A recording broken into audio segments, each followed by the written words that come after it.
জানি না কত সুন্দর তুমি আল্লাহ। আসসালামু আলাইকুম রহমতুল্লাহি ওয়াবারাকাতুহু। প্রিয় ভাই বোনেরা, আমরা আবারও ফিরলাম আমাদের প্রিয় অনুষ্ঠান জীবন জিজ্ঞাসায়। আশা করছি আপনারা আমাদের সাথে আছেন। আজকের তৃতীয় সেগমেন্ট যথারীতি আলোচনার জন্যই বরাদ্দ আছে এবং এই আলোচনায় আজকে আমরা শুনব, আলোচনার সাবজেক্ট হচ্ছে স্মাইল। ইসলামে আবার স্মাইল বা স্মাইলের কি গুরুত্ব, কিভাবে স্মাইল দিতে হবে, আমরা অনেকভাবে হেসে থাকি। এটা অবশ্য আমাদের লাইফের সাথে খুবই ওতপ্রোতভাবে জড়িত। হাসি কান্না মিলেই আমাদের জীবন। আমরা চলে যাচ্ছি শেখের কাছে, এই গুঁড়ো রহস্যটা আমরা একটু শুনতে চাই যে স্মাইল নিয়ে আমাদের শেখ কি বলেন এবং আমাদের কি শোনার আছে, কি জানার আছে এবং কি মানার আছে। আল্লাহ যেন আমাদেরকে আজকের আলোচনা সুন্দর মতো শোনার তৌফিক দেন এবং এর শিক্ষণীয় বিষয়গুলো অনুধাবন এবং আমাদের জীবদ্দশায় পালন করার, চর্চা করার তৌফিক দেন। আমরা চলে যাচ্ছি শেখের কাছে। আজকের আলোচনার বিষয় স্মাইল। ধন্যবাদ। আলহামদুলিল্লাহ রাব্বিল আলামিন ওয়াসসালাতু ওয়াসসালামু আলা সাইয়্যিদিল আমবিয়া ওয়াল মুরসালিন ওয়া আলা আলিহি ওয়া আসহাবিহি আজমাইন। স্মাইল শব্দটি অত্যন্ত চমৎকার, যার বাংলা অর্থ হলো মুস্কি হাসি। আমরা এই শব্দটি শুনলেই আমাদের মধ্যে একটি আনন্দ এবং একটি আবেগ আসে। তবে আজকে যে বিষয়টি আমরা এখানে তুলে ধরার চেষ্টা করব সেটা হলো এই যে অনেক সময় আমরা ইসলাম বা ইসলামী ব্যক্তিত্ব বা প্র্যাকটিসিং মুসলিম, এটার অর্থ অনেক সময় এইভাবেই আমরা কল্পনা করি, যিনি কোনো স্মাইল করবেন না, যিনি খুবই ভাবগম্ভীর হয়ে থাকবেন, যার মুখে কখনো হাসি ফুটবে না, এরকম একটা ভাব আমাদের অনেকের মধ্যে ট্র্যাডিশনাল চিন্তা থেকে আসে। আসলে কি ইসলাম এরকম যে এই ইসলামিক ব্যক্তিত্ব মানি হলো হাসতে পারবেন না, অথবা স্মাইল করতে পারবেন না, অথবা মানুষের সাথে মিশতে পারবেন না, এরকম কিন্তু মোটেও না। আমরা যদি একটু চিন্তা করি যে স্মাইল বা হাসা বা মুস্কি হাসা, এটা আল্লাহর, যিনি আমাদেরকে সৃষ্টি করেছেন, তিনি যে কত বড় একটি বড় ক্ষমতা আমাদেরকে ফ্রি দান করেছেন, এটা চিন্তা করলেও আল্লাহর কুদরত দেখার জন্য, জানার জন্য এটাই যথেষ্ট হতে পারে। আল্লাহ নিজেই কোরআনে বলেছেন, হুয়া আদহাকা ওয়া আবকা, তিনিই তোমাকে হাসাতে পারেন, তিনিই তোমাকে কাঁদাতে পারেন। অর্থাৎ হাসির ক্ষমতা তারই হাতে, তিনি হাসাতে পারেন। আমি নিজে হাসতে পারি না, অর্থাৎ আমি আনন্দিত হতে পারি না। একই ব্যক্তি কখনো আমরা তাকে কাঁদতে দেখি, আবার একই ব্যক্তিকে খুব হাসতে দেখি। এই হাসানো এবং কাঁদানো কার নিয়ন্ত্রণে? আল্লাহ দাবি করেছেন সূরা নাজমে যে এটা আল্লাহর কুদরত, তিনিই তোমাকে হাসাতে পারেন এবং কাঁদাতে পারেন। আমরা যদি চিন্তা করি যে শুধু হাসির কথাটা, তাহলে ইসলামের দৃষ্টিকোণ থেকে এটার বিষয়টা আমরা আলোচনা করব। জাস্ট ইসলামী বিষয়ে বাদ দিয়েও যদি আমরা এটাকে দেখি যে এটা যে আল্লাহর কত বড় একটি নিয়ামত আমরা উপভোগ করছি, সেটার শুকরিয়া আদায় করে বা সেটার বিবরণ দিয়ে আমরা শেষ করতে পারবো না। যদি আমরা দেখি যে হাসি, এই হাসিটাকে দুটা দিক থেকে আমরা দেখি, মানসিক এটার উপকার, আবার শারীরিক এটার উপকার। শারীরিক উপকার আমরা কি দেখি? ডাক্তারি পরীক্ষা অনুযায়ী, মেডিসিনের দৃষ্টিকোণ থেকে যদি আপনি দেখেন, এটাকে স্মাইলটাকে বলা হয় ন্যাচারাল ড্রাগ, এবং এটা হচ্ছে ন্যাচারাল একটা পেইন কিলার। শুধুমাত্র মুস্কি হাসির মাধ্যমে অনেক সময় যে পেইন হয় মানুষের শরীরে, সেটাকে তিনি নিরাময় করে নিতে পারেন। এই ধরনের এটা একটা ন্যাচারাল ড্রাগ হিসেবে মানুষকে কাজ করে। এটা ফ্রি মেডিকেশন আল্লাহ তাআলা আমাদেরকে দান করেছেন, যেটা আমরা শুধু মুস্কি হাসির মাধ্যমে অর্জন করতে পারি। একইভাবে আমরা দেখি যে smiling boost your immunisation, immune system বা রোগ প্রতিরোধের যে ক্ষমতা আল্লাহ তাআলা আমাদেরকে সহজাত দান করেছেন, যে অনেক জীবাণু আমাদের চতুর্দিকে আছে কিন্তু সবসময় আমরা অ্যাটাক্ট হই না, আল্লাহ আমাদেরকে প্রতিরোধ ক্ষমতা দান করেছেন। আর এই ইমিউন সিস্টেমটাকে, প্রতিরোধ ক্ষমতাকে স্মাইলের মাধ্যমে মানুষ অনেক বুস্ট করতে পারে, অনেক উপরে নিয়ে যেতে পারে এবং শক্তিশালী করতে পারে। তাহলে দেখুন আল্লাহ তাআলা কত ফ্রি আমাদেরকে এই স্মাইলিং পাওয়ার দিয়েছেন এবং এর মাধ্যমে আমাদের শরীরের প্রতিরোধ ক্ষমতাকে বৃদ্ধি করার সুযোগ দিয়েছেন। একইভাবে যাদের প্রেশার খুব বেড়ে যায়, ব্লাড প্রেশার, এই শুধুমাত্র মুস্কি হেসে নিজেকে কাম ডাউন করার মাধ্যমে তিনি তার ব্লাড প্রেশারকে অনেক লো করে নিতে পারেন এবং এটা খুবই সহজে তিনি করতে পারেন। তাহলে দেখা যায় যে আল্লাহ তাআলা এটাকে একটা মেডিকেশন হিসেবে আমাকে দিয়েছেন, এটাকে একটা ইমিউন সিস্টেম হিসেবে আল্লাহ আমাকে দিয়েছেন, ন্যাচারাল ড্রাগ হিসেবে এটা আল্লাহ দিয়েছেন, ন্যাচারাল পেইন কিলার হিসেবে আল্লাহ তাআলা শুধুমাত্র আমাকে এই মুস্কি হাসিটা দিয়েছেন, যেটার জন্য আমাদেরকে কোনোই খরচ করতে হয় না। একইভাবে এটা মানসিক দিক থেকে আমাদের যে উপকারগুলো আনে, যে একজন মানুষ যিনি স্মাইলি থাকেন, তিনি সবসময় পজিটিভ হন। যে ব্যক্তি কঠিন মুহূর্তে স্মাইল করতে পারে, সে ব্যক্তি খুবই শক্তিশালী মানসিক ক্ষমতার অধিকারী হন এবং তিনি তার মুডকে পরিবর্তন করতে পারেন। অর্থাৎ মানসিক শক্তি অর্জনের জন্য স্মাইল অত্যন্ত গুরুত্বপূর্ণ ক্ষমতা রাখে। তো এই জন্য বলা হয় যে বিপদগ্রস্ত মানুষ যখন স্মাইল করে তখন বিপদ লজ্জা পেয়ে পালাতে চেষ্টা করে। বিপদকে যদি আপনি হারাতে চেষ্টা করেন, বিপদের সাথে আপনার একটা ফাইট হচ্ছে, একটা বিপদগ্রস্ত অবস্থায় আছেন, স্ট্রেসের মধ্যে আছেন, ডিপ্রেশন, স্ট্রেস, এই অবস্থাকে যদি আপনি পরাজিত করতে চান তাহলে সবচেয়ে বেশি উপকার আপনাকে দেবে স্মাইল। আপনি যদি হেসে দেন বিপদেও, হাসার মাধ্যমে বিপদকে কিন্তু আপনি পরাজিত করতে পারেন। এবং এটা শুধু আমার নিজের উপকার না, আমি যখন হাসি তখন এই হাসিটা একটা সংক্রামক। একজন ব্যক্তি যে স্মাইল করলে তখন আরেকজন ব্যক্তির মধ্যে এটা প্রভাব পড়ে এবং এর মাধ্যমে পুরো পরিবেশটা হালকা হয়।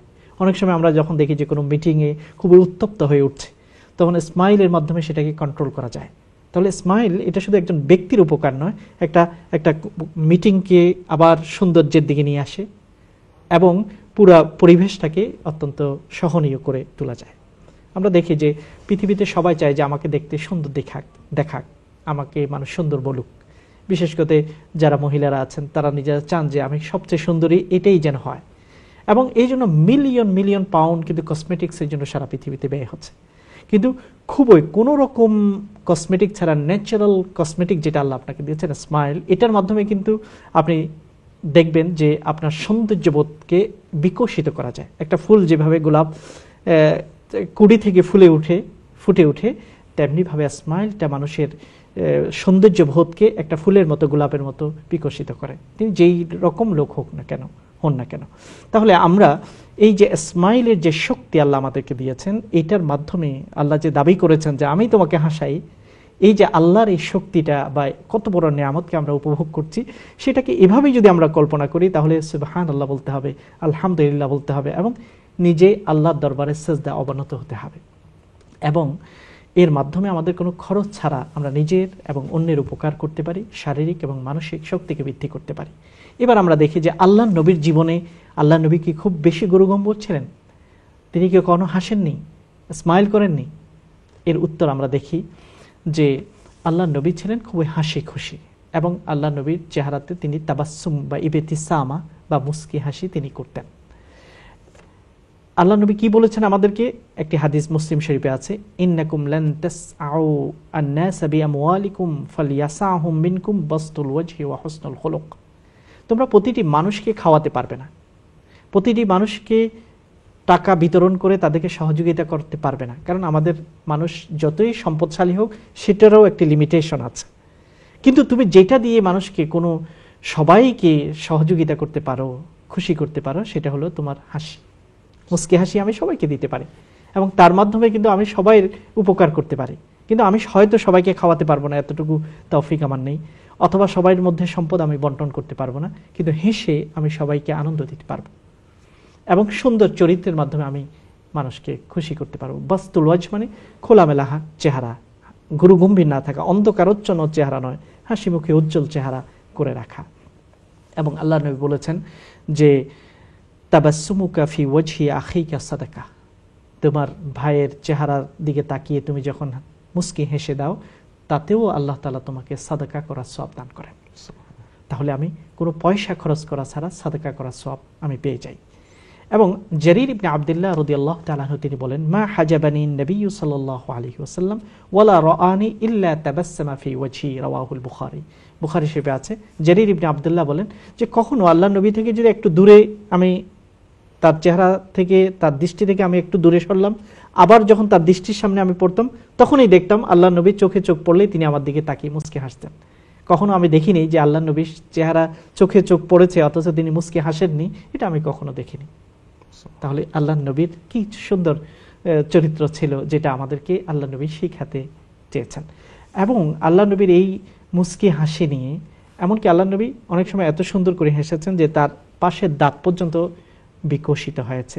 এই ব্যাপারে অনেকগুলো কিতাব আছে, আমরা যদি দেখি বুখারী এবং মুসলিমেও এই ব্যাপারে একটা বিশেষ অধ্যায় আছে, বাবুত তাবাসসুমি ওয়াদ দাহাক, হাসি এবং মুস্কি হাসি সম্পর্কে একটি অধ্যায় বুখারী এবং মুসলিমের মধ্যে হাদিসগুলোকে সংকলিত করা হয়েছে। তাহলে এটা অথেন্টিকভাবে প্রমাণিত।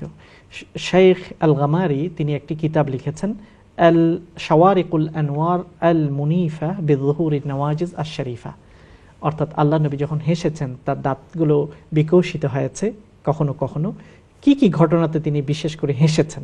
একটা হচ্ছে মুস্কি হাসি, চেহারাটা খোলামেলা রাখা, সেটা তিনি প্রায় করতেন।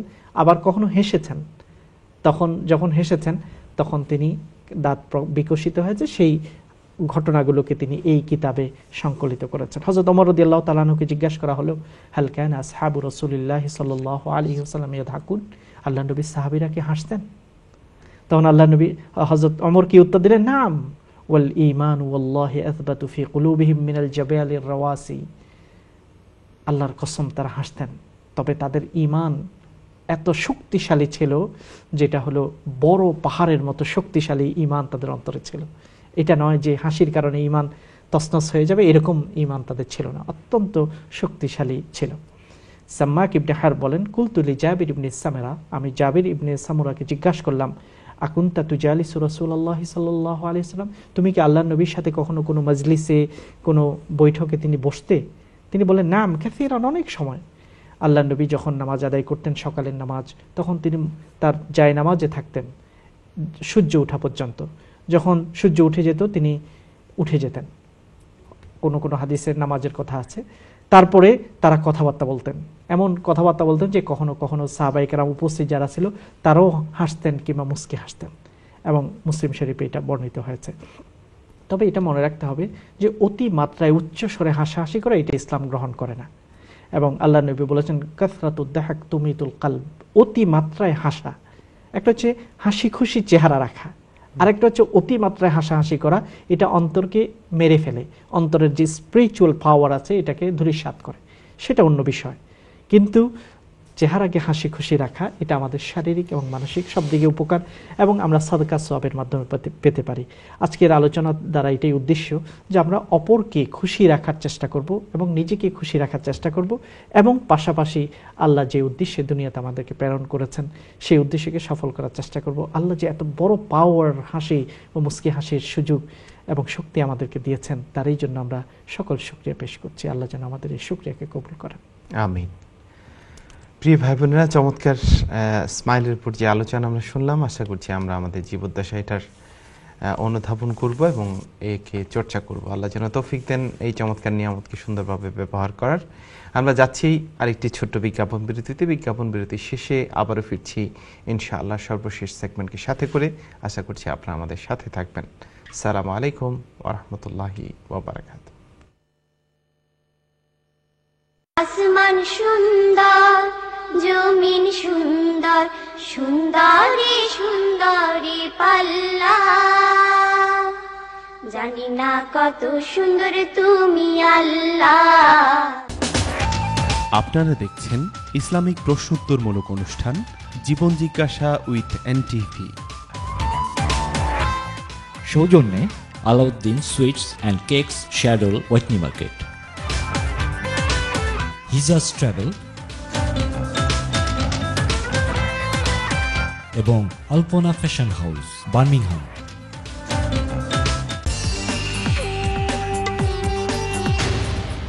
ব্রিটিশ প্রযুক্তি ব্যবহার করে এই প্রথম বাংলাদেশে ওয়াল গ্লেজিং নিয়ে এলো ইউপিভিসি ডাবল গ্লেজ দরজা এবং জানালা।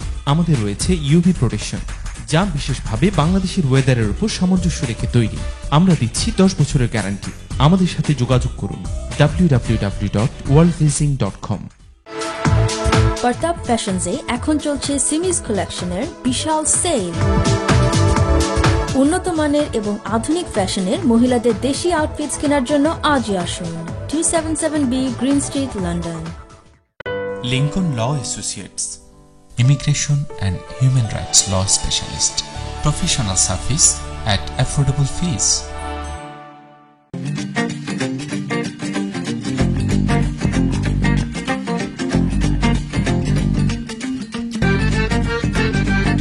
www.nakshi.com। নাকশি। মামা একটা নতুন ব্যবসার চিন্তা করছে। তোর নতুন ব্যবসাটা কি? Money transfer. আমরা এক সপ্তাহের মধ্যে ইতালি থেকে দেশে টাকা পাঠানোর ব্যবস্থা করব। ন্যাশনাল এক্সচেঞ্জের নাম শুনছস? না তো। ন্যাশনাল এক্সচেঞ্জ ইতালি থেকে বাংলাদেশ সহ পৃথিবীর 92টা দেশে খুব সহজে টাকা পাঠায়। শুধু ইতালিতেই তাদের 300-র বেশি শাখা আছে। এরা একদিনের মধ্যে টাকা পাঠায়, বুঝছিস দাদা? তাইলে তো সবাই ন্যাশনাল এক্সচেঞ্জের মাধ্যমে টাকা পাঠাইবো। আমার ব্যবসা তো আবারও ধরা। আপনার হাতের কাছেই ন্যাশনাল এক্সচেঞ্জ, উন্নত গ্রাহক সেবাই আমাদের লক্ষ্য।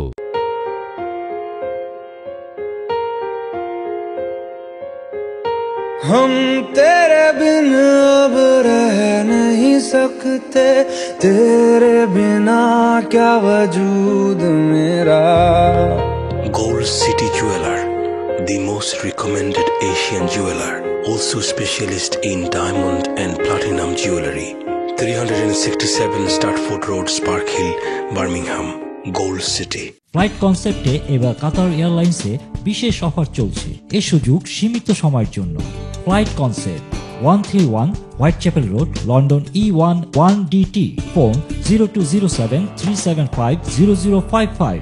একমাত্র অটোমেকই পারবে আপনাকে দিতে বেস্ট সলিউশন। আমরা নো উইন নো ফি বেসিসে কাজ করি। শুধু তাই নয়, let us manage your claim and you could receive a bonus payment of up to £500. Don't panic, call Automac Vehicle Management 0208-983-2088. Automac, don't stress, we will do the rest. পরিবারের সকলের জন্য দেশি খাবারের সমাহার নিয়ে এলো আজকা ফুড। বিকেলের আড্ডায় মচমচা বিস্কুট, বাচ্চাদের পছন্দের মোয়া, রান্নাপ্রিয় গৃহিণীর হরেক রকম মশলা, লাচ্ছা সেমাই, পিঠা বানানোর উপাদান মোচা গুড় আর চালের গুঁড়া, এমনকি মায়ের পছন্দের সুপারি সহ আরো অনেক কিছু। তাই আর দেরি না করে পছন্দের পণ্যটি বেছে নিন আপনার নিকটস্থ গ্রোসারি শপ থেকে। আজকা ফুড, বিদেশের মাটিতে দেশি খাবারের স্বাদ।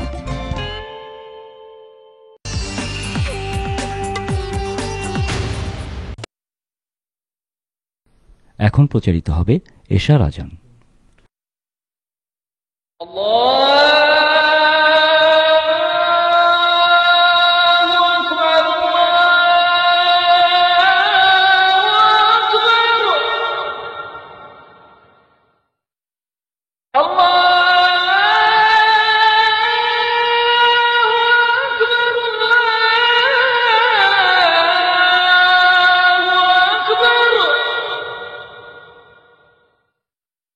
أشهد أن لا إله إلا الله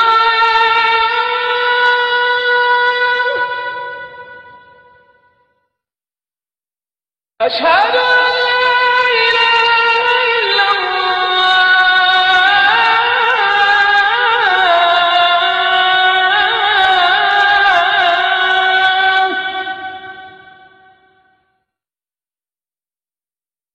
أشهد أن محمدا رسول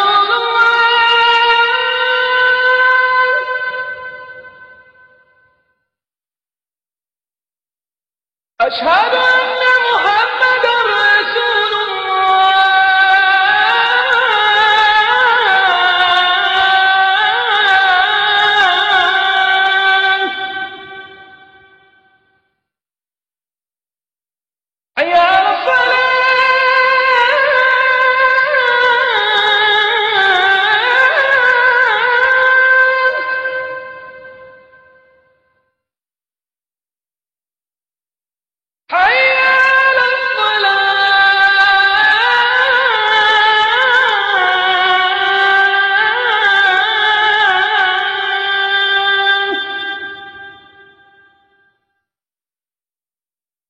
حي على الصلاة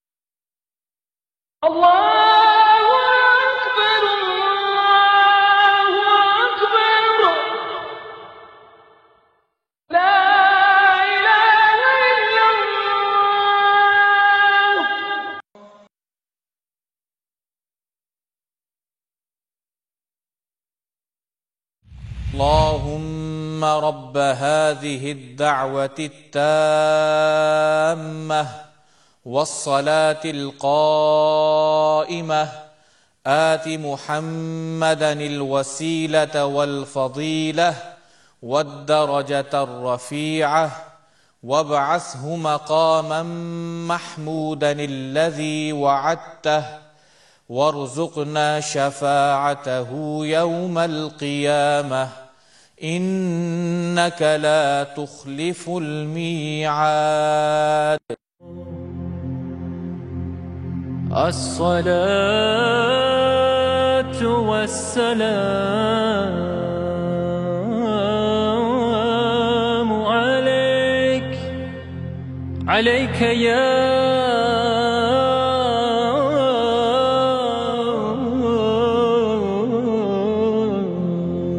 حبيب الله.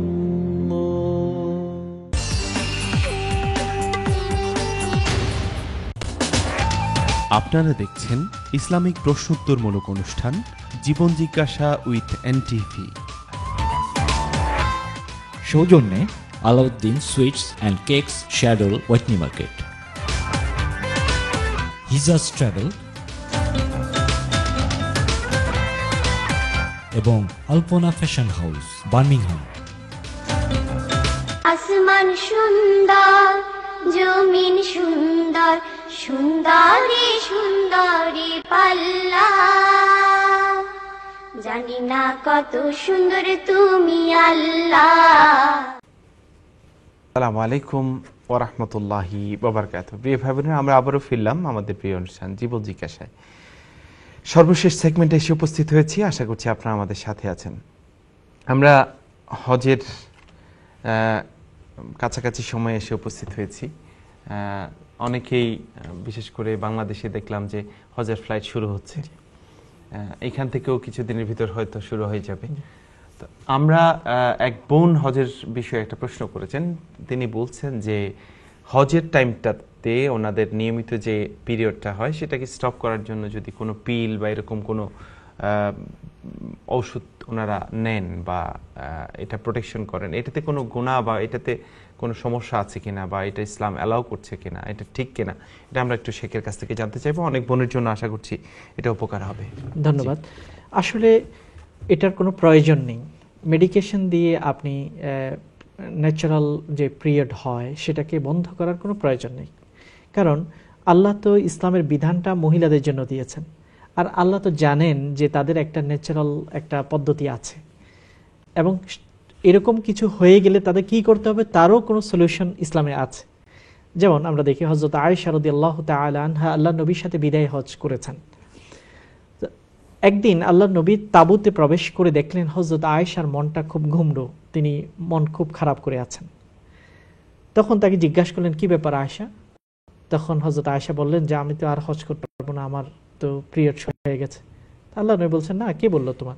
আল্লাহ তাআলা প্রত্যেক আদমের কন্যাদের জন্যই তো এটা লিপিবদ্ধ রাখছেন, তোমার জন্য সেটা লিপিবদ্ধ আছেন, তাই কিন্তু আমি হজ করতে পারবে না। তুমি সব কিছুই করবে হজের, যেমন মিনাতে যেতে পারবে, আরাফাতে যেতে পারবে, মুজদালাফাতে যেতে পারবে, জামারাতে পাথর নিক্ষেপ করতে পারবে, হজের যতগুলো প্রক্রিয়া আছে সব কাজেই তুমি করতে পারবে। তবে তুমি মসজিদে যাবে না এবং তাওয়াফ করবে না। যখন তুমি পবিত্র হবে তখনই তাওয়াফ করবে। তাহলে এটা থেকে আমরা বুঝতে পারি যে মা বোনদের যদি হজ চলাকালে যদি কোনো পিরিয়ড শুরু হয়ে যায়, তারা এটার জন্য মনক্ষুণ্ণ হবে না, আল্লাহ তাআলা তাদেরকে পরিপূর্ণ সওয়াব দান করবেন, এবং তারা এই অবস্থায়ও হজের সকল কাজ করতে পারবেন। শুধুমাত্র তাওয়াফের বিষয়গুলো পরবর্তীর জন্য রেখে দেবেন, যখনই তারা পবিত্র হবেন তখনই তারা গিয়ে তাওয়াফটা আদায় করে নেবেন। এটাই হলো নিয়ম। আর যদি একান্ত এমন হয় যে আপনি তাওয়াফ করতে পারছেন না, আর এই অবস্থায় আপনার কাফেলার অন্যান্যরা চলে যাবে, ট্রাভেলিং টাইম এটা চেঞ্জও করা যাচ্ছে না, এরকম হলেও এই ইসলামিক স্কলাররা বলেছেন যে আপনি শুধুমাত্র তাওয়াফ করেই আবার বের হয়ে যেতে পারবেন, পিরিয়ড থাকলেও প্রয়োজনের কারণে এটা জায়েজ হবে। তাহলে সুযোগ আছে, এই জন্য বন্ধ করার কোনো দরকার নেই। তারপরেও যদি কেউ চান যে না, আমি তো পিরিয়ড থাকলে মসজিদে বেশি নামাজ আদায় করতে পারবো না, মসজিদে হারাম, মসজিদে নববীতে নামাজ আদায় করলে অনেক অনেক সওয়াব, এটা থেকে আমি বঞ্চিত হবেন। আপনি কিন্তু বঞ্চিত হচ্ছেন, আপনি পাচ্ছেন। তারপরে যদি আপনি কোনো পিল ইত্যাদি গ্রহণ করে এটাকে স্টপ করতে চান, তাহলে ডাক্তারের পরামর্শ নিতে হবে। ডাক্তার যদি বলেন যে এটা গ্রহণ করার কোনো সাইড এফেক্ট বা বিশেষ কোনো ক্ষতি আপনার হবে না, তাহলে আপনি নিতে পারেন। কিন্তু যদি সাইড এফেক্ট হবে বা আপনার শরীরে বড় ধরনের ক্ষতি হবে তিনি যদি বলেন, অবশ্যই এটা নেওয়া যাবে না। তাহলে এটা, কারণ আপনার শরীরের ক্ষতি করার কোনো ক্ষমতা বা অধিকার আপনার নেই। আবার অনেক সময় দেখা যায় যারা এইসব পিলগুলো গ্রহণ করতে যান তখন তাদের কন্টিনিউয়াস ব্লিডিং হতেই থাকে, অনেকে সাইড এফেক্ট এরকমই হয়ে যায় বা এরকম অনেক মাসাইল আমাদেরকে জিজ্ঞাসা করেন। এই জন্য আমরা বলবো যে ন্যাচারাল যে পদ্ধতি এটার উপর থাকেন, এটাই ভালো। তারপরে যদি আপনি ডাক্তারের পরামর্শ অনুযায়ী নিতে চান, নিতে পারবেন, কোনো অসুবিধা নেই। ধন্যবাদ। জাযাকুমুল্লাহ। আমরা চলে যাচ্ছি পরবর্তী কলারের কাছে। আসসালামু আলাইকুম। হ্যালো, আসসালামু আলাইকুম বোন। হ্যালো, আসসালামু আলাইকুম। ওয়ালাইকুম আসসালাম বোন, আপনার প্রশ্ন বলেন। হ্যাঁ, আমি স্টুডিওতে কথা বলছি। ইয়েস, আপনি স্টুডিওতে কথা বলছেন। আচ্ছা আচ্ছা, আমি জানতে চাচ্ছিলাম যে আমরা সাধারণত জানি যে আসর থেকে মাগরিবের মধ্যে কোনো নফল নামাজ হয় না, কিন্তু তেলাওয়াত করা কি যায়? কোরআন শরীফ তেলাওয়াত করা কি ঠিক আছে? আচ্ছা, ঠিক আছে। এটার আরেকটা প্রশ্ন হচ্ছে আমার, যে আরাফ নামের অর্থ কি? কোরআন শরীফের 8টি ফারাত আছে আরাফ, এই আরাফ নামের অর্থটা আমি জানতে চাচ্ছি। ঠিক আছে। আর আরেকটা হচ্ছে আপনার রাসিয়াত নামের অর্থটা জানতে চাচ্ছি। রাফিয়াত না? রাফিয়াত। ওকে, তাহলে আসসালামু আলাইকুম। ওয়ালাইকুম আসসালাম। আসর এবং মাগরিবের মধ্যখানে কোনো নফল নামাজ পড়া যায় না, অর্থাৎ এটা মাকরু। আল্লাহ নবী আসরের পরে কখনো কোনো নফল নামাজ পড়েননি, শুধুমাত্র আসরের পরে ওই সুন্নাহ নামাজ তিনি পড়েছেন কখনো, যেটা হলো জোহরের নামাজের পরে যে 2 রাকাত সুন্নাহ, তিনি যদি কোনো কারণে সেটা মিস করেন, ওই দিন আসরের নামাজ পড়ে তিনি সেটা আদায় করেছেন। তো এটা আপনি করতে পারেন। যদি জোহরের নামাজের পরে যে 2 রাকাত সুন্নাত, এটা যদি কোনো ব্যস্ততার কারণে, অ্যাপয়েন্টমেন্টের কারণে আপনি পড়তে পারেননি, আসরের সময় হয়ে গেল, আসরের নামাজ পড়ে ওই 2 রাকাত পড়তে পারবেন। এছাড়া আর কোনো নফল নামাজ পড়া যাবে না। তবে কোনো কাদা নামাজ যদি থাকে, ছুটে যাওয়া নামাজ, সেগুলো আদায় করা যাবে। তবে তেলাওয়াত অবশ্যই করা যাবে, কারণ আল্লাহ তাআলা বারবার কোরআনে কারীমের মধ্যে বলেছেন যে সূর্য ডুবার আগে এবং সূর্য উঠার আগে তোমরা বেশি করে আল্লাহর তাসবিহ পাঠ করো। এই টাইমটা হলো বেশি করে জিকির করার টাইম। ইয়া আইয়ুহাল্লাযীনা আমানু যকুরুল্লাহা যিকরান কাসীরা ওয়াসাব্বিহুহু বুকরাতাও ওয়া আসীলা। আল্লাহ বলছেন সকাল এবং সন্ধ্যা বেশি করে আল্লাহর তাসবিহ পাঠ করো এবং আল্লাহর জিকির করো। অন্য আয়াতে ক্বাবলা তুলুইশ শামসি ওয়া ক্বাবলা গুরুবিহা, সূর্য উদয়ের আগে এবং সূর্য অস্ত যাওয়ার আগে। কাজেই আপনি সেই সময় তেলাওয়াত, আল্লাহর বড় একটা জিকির, এই জিকিরটি আপনি অবশ্যই মাগরিবের আগে আসরের পরে করতে পারবেন। আরাফ শব্দটি হলো কোরআনে কারীমের যে একটি সূরা আছে, সূরাতুল আরাফ, এটা দ্বারা আল্লাহ তাআলা ওই জায়গাকে নির্দেশ করেছেন যেই জায়গাটি না জান্নাত না জাহান্নাম, এরকম একটি অবস্থান, সেই অবস্থানকে আরাফ বলা হয়। কাজেই আরাফ শব্দ তেমন একটা সৌন্দর্য অর্থ দেয় না যে জান্নাত এবং জাহান্নামের মাঝখানে, সেটা মানুষের জন্য কাম্য নয়। আমাদের জন্য কাম্য হলো জান্নাতে যাওয়া, জান্নাত এবং জাহান্নামের মাঝখানে ঝুলে থাকা, এটা আমাদের জন্য কাম্য নয়। আর রাফিয়াত শব্দের অর্থ হলো, এই শব্দটির স্পেলিং এর মধ্যে হয়তো ভুল হয়েছে কোনো কারণে, আপনি উচ্চারণে হয়তো ভুল করে বলেছেন। একটা হচ্ছে রাফিয়া, মানে হচ্ছে যেটা নিচেকে উপরে করে, এরকম অর্থ হতে পারে। আর একটা হচ্ছে রাফাহিয়া, যেটার অর্থ হলো প্রসপারিটি, এই অর্থে ব্যবহার হয়। কাজে আপনি শুদ্ধ করে উচ্চারণটা বলতে হবে এবং স্পেলিংটা কারেক্টলি বলতে হবে। ধন্যবাদ। জাযাকুমুল্লাহ। আর আমাদের হাতে 3 মিনিট আছে, আমরা দোয়াতে চলে যেতে হবে। জি, আমরা আজকে দোয়াতে যে দোয়াটি সিলেক্ট করেছি, এটা হাদিসের কিতাবে আছে, এবং এই দোয়াটি হলো যখন একজন মানুষ আয়নার সামনে দাঁড়ায় তখন তিনি এই দোয়াটি পড়বেন। এবং এই দোয়াটির মাধ্যমে আসলে আমরা আল্লাহ তাআলা যে আমাদেরকে হাসির মাধ্যমে যে সৌন্দর্য চেহারাতে দান করেন, তার চেয়ে বড় সৌন্দর্য আমাদের হলো চরিত্রের সৌন্দর্য। এই জন্য যখন আমরা দেখি আয়নাতে, তখন আমরা প্রথমে নিজের চেহারা দেখে আমরা বলবো আলহামদুলিল্লাহ, আল্লাহ শুকরিয়া আদায় করবো। তারপরে এভাবে বলবো আল্লাহুম্মা কামা হাসসানতা খালকি ফাহাসসিন খুলুকি, হে আল্লাহ, যেভাবে তুমি আমার গঠনকে সুন্দর করেছো, আমরা প্রতিটি মানুষই সুন্দর। আল্লাহ বলেছেন যে সূরা 3-এর মধ্যে যে লাকাদ খালাকনাল ইনসানা ফি আহসানি তাকওয়িম, আমরা অত্যন্ত সুন্দর গঠনে মানুষকে তৈরি করেছি। তখন আমরা আল্লাহকে বলবো, হে আল্লাহ, তুমি যেভাবে আমার শরীরের গঠনকে সুন্দর করেছো, আমার শরীরের গঠনের মতোই আমার চরিত্রকে সুন্দর করো। অর্থাৎ মুসলমানদের টার্গেট হলো শরীরের সৌন্দর্য বড় কথা নয়, চরিত্রের সৌন্দর্য। এই জন্য আয়নাতে নিজের চেহারা দেখে অভিভূত হয়ে আরো সুন্দর করে দাও চেহারাকে, এটা না বলে আল্লাহকে আমরা বলবো, হে আল্লাহ, আমার চরিত্রের সৌন্দর্যকে আর বাড়িয়ে দাও। তো এই জন্য এই দোয়াটি আমরা শিখবো এবং বেশি করে চারিত্রিক সৌন্দর্য আল্লাহর কাছে পাওয়ার জন্য আমরা দোয়া করব। আল্লাহ যেন আমাদের সবাইকে সুন্দর চরিত্র, ব্যবহার ইত্যাদি আয়ত্ত করার তৌফিক দান করেন। আমিন। আমিন। প্রিয় ভাই বোনেরা, আমরা আমাদের প্রিয় অনুষ্ঠান জীবন জিজ্ঞাসা শেষ করতে যাচ্ছি। দোয়াটা যখনই শুনছি তখনই চারিপাশের সিনারিওগুলো আমাদের, আশা করছি আপনাদেরও হয়তো চোখে ভাসছে যে চারিত্রিক স্খলন আমাদের চারিপাশে, একটা সয়লাভ চলছে আমাদের রাষ্ট্রে বলেন, আমাদের সোসাইটিতে বলেন, আমাদের পরিবারে বলেন। যেটার একটা ছোট্ট উদাহরণ আমরা দেখতে পেয়েছি, সেটা হচ্ছে বোনের সাথে বোনের সম্পর্ক নষ্ট হচ্ছে শুধুমাত্র সামান্য কিছু অর্থের কারণে। তো আসুন প্রিয় ভাই বোনেরা, আমাদের যে সোসাইটিতে আমরা আসছি দাওয়াতি কাজের জন্য চমৎকার একটি ক্ষেত্র।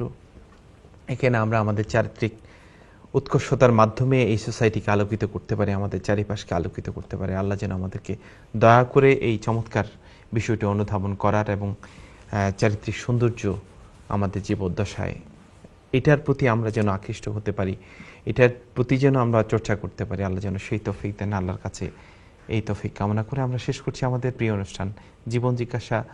আশা করছি আমরা সবাই সবার জন্য দোয়া করবো ইনশাআল্লাহ। আর বিশেষ করে যারা হজে যাচ্ছেন তাদের জন্য আমরা স্পেশাল দোয়া করছি। আল্লাহ যেন সবার হজকে মকবুল হজ হিসেবে কবুল করেন। ওয়া মা তৌফিক ইল্লা বিল্লাহ। আসসালামু আলাইকুম ওয়া রাহমাতুল্লাহি ওয়া বারাকাতুহু।